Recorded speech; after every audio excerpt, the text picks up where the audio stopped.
Hey, what's up, gang? Matt Modai with OddsJam, and if you're like me, you're probably pretty excited for the NFL season. We're like 6 weeks away before week one starts. Very, very exciting stuff. So one thing I'm going to be doing the next couple of days are just divisional previews. Basically, what I have up here is a spreadsheet where I de-vig the odds and find out the true odds of each divisional team.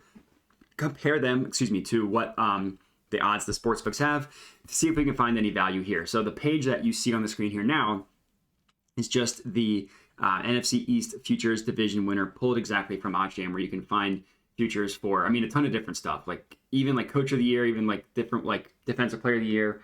But right now, I'm focusing on the divisions, giving my football analysis of each division, who I think is going to win, de-vigging the odds, and seeing where the value is, and kind of going from there. So right off the bat, Cowboys coming off of a kind of a disappointing playoff loss with the ridiculous ending where they did the Dak ran up the middle. They couldn't snap the play in time. Just a total disaster. Awesome to see as a Cowboys hater. If you couldn't tell by my background here, I am an Eagles fan, so not exactly hiding from that, but I'll try to give my analysis as objective as possible.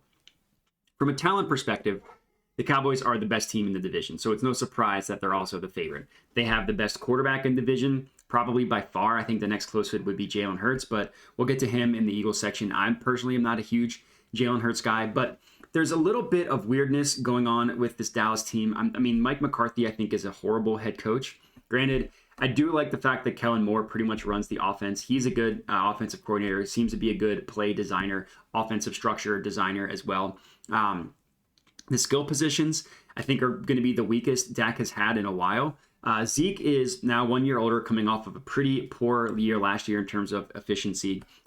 He claimed that was mostly due to injury and that he's going to be better this year. We will see. The stats do bear out. Once he got hurt, he was significantly worse, so there is probably some legs to that. But on the receiver side, Michael Gallup is going to be out for an undetermined amount of time, but he tore his ACL at the end of the year, so it's unlikely he'll be ready at the beginning of the year. Amari Cooper is now in Cleveland. So really the only receiver that they have compared to the trio they had last year is CeeDee Lamb. Now, CeeDee Lamb's awesome, had a little bit of a disappointing year last year, but he's great. He's awesome.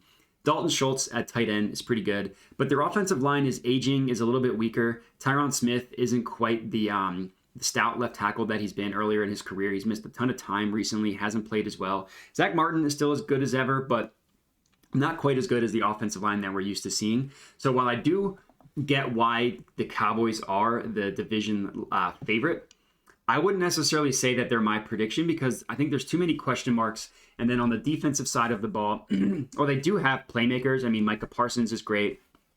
Trayvon Diggs is great. I do think that they're due for a little bit of regression because of how many turnovers and how many defensive touchdowns they had last year. Those stats are rarely consistent year to year, and this past year, was an outlier in terms of that statistic. So the Cowboys being the favorite, I get, not necessarily my prediction.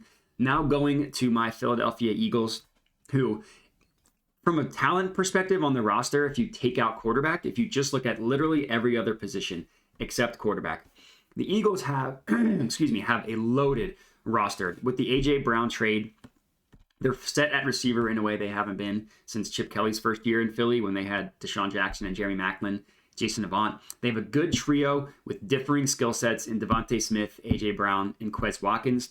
They have probably the best offensive line in the league, top to bottom, when you include their depth. They can withstand probably 2 injuries and still have a top-tier offensive line. Running backs, I'm not a huge Miles Sanders guy, but I think they have enough of a stable of running backs where they'll be good there. Between him, Boston Scott, they have some other young guys like Jason Huntley. We'll see how they go.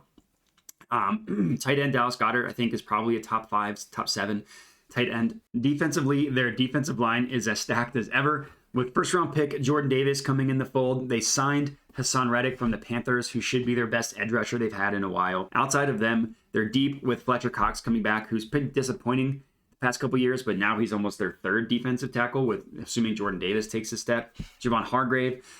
Their secondary is now more stout with Darius Slay and James Bradbury. They have some question marks at safety. They have some question marks at linebacker, but this is a talented roster.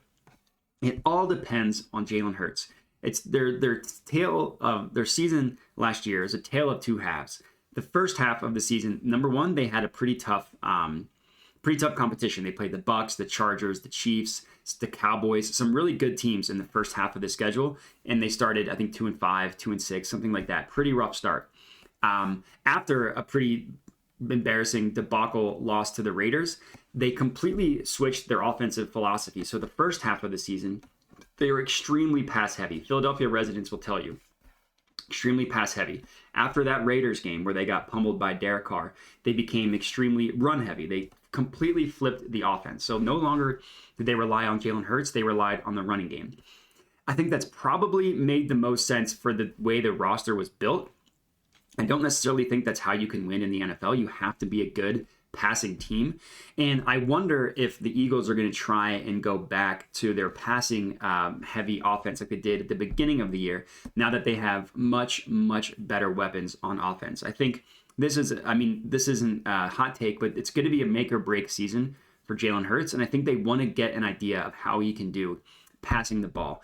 They still have a pretty relatively easy schedule like they did last year.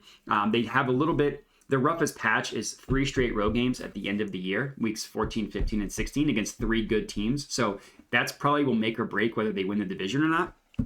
I'm surprised that there's no value on them at all, with the Pinnacle odds having the best odds at plus 195. There's no value on betting on the Eagles if you just look at the books that are currently available. But I think if I were to give a prediction, I actually think that they'll win the division ahead of the Cowboys. I think they'll be a good enough regular season team, but their ceiling is capped because of what I view of Jalen Hurts. Commanders and Giants don't need to spend a ton of time on. I can assure you Commander Carson has nothing going for him. I spent a lot of years talking myself in to Carson Wentz. Watched him absolutely blow up on a good Colts roster last year.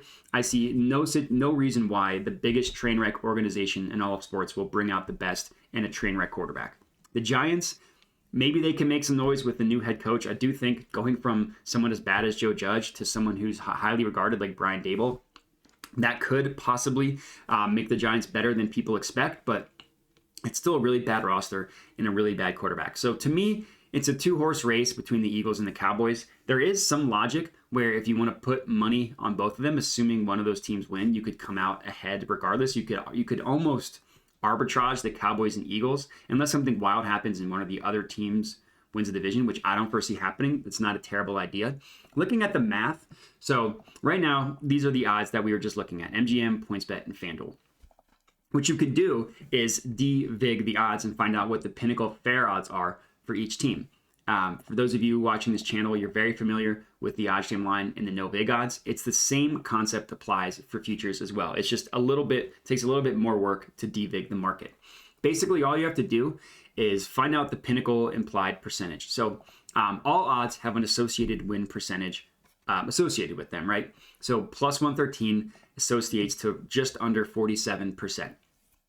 So if you add all these together, you get about 110%. That's also what this number is in here. So that 10%, the number over 100%, that's your VIG. That is it. So this has a 10% VIG, which is really high. Like most odds, like a standard minus 110 each way, has a VIG of less than 5%. So that just to give you an idea of how much juice is charged to these futures markets. So once you find the implied win percentage, you can find the true win percentage by another math formula. Pretty easy. You just divide this number by the total. So basically 47% divided by 110% equals 42. You know this is done right when if you add up all of the true win percentages together and it adds up to 100%, as you can see here. We know this is done right. So these are now the true win percentages. So the Cowboys have like a 42.5% chance. The Eagles have just under 31. So if you add these two teams together, that's like a 73% chance that either the Eagles or the Cowboys win the division. So the implied odds on either or is like minus a lot, whatever that is calculated to. And then from there, you can get the fair odds. So as of right now, it actually looks like there is no mathematical profitable play on any of these teams. If you look at just the fair odds, the Cowboys go from plus 113 to plus 135, and you're not getting odds better than plus 125. For the Eagles, fair odds are at plus 225. You're not getting better than 190. The Commanders, again, 570, not getting better than 500. And the Giants have the closest. Actually, no, the Cowboys have the closest, but the Giants are next at 738. So unfortunately, no official math play on this one. If I were to give my official prediction, I'm still sticking with the Eagles at plus 190. Maybe the odds will shift a little bit and it'll become a little more favorable as, the hype around the Cowboys builds every single training camp because of Jerry Jones and all that stuff. So no mathematical play here, but my official prediction, I actually am taking the Eagles. Hopefully that I'm not being a homer with that. I do think that they just top to bottom. When you take out quarterback, they have the best roster. And if Hurts can take a step up, that maybe be better than I'm projecting. Or if the Cowboys offense does take the step back that I am projecting, I do think their offense takes a step back, then I can easily see the Eagles winning this division with 10 wins, going 10-7, something like that.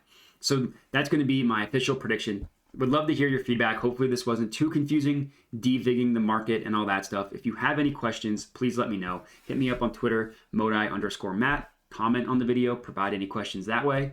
And that's going to be it. So I appreciate you guys watching and have a good one.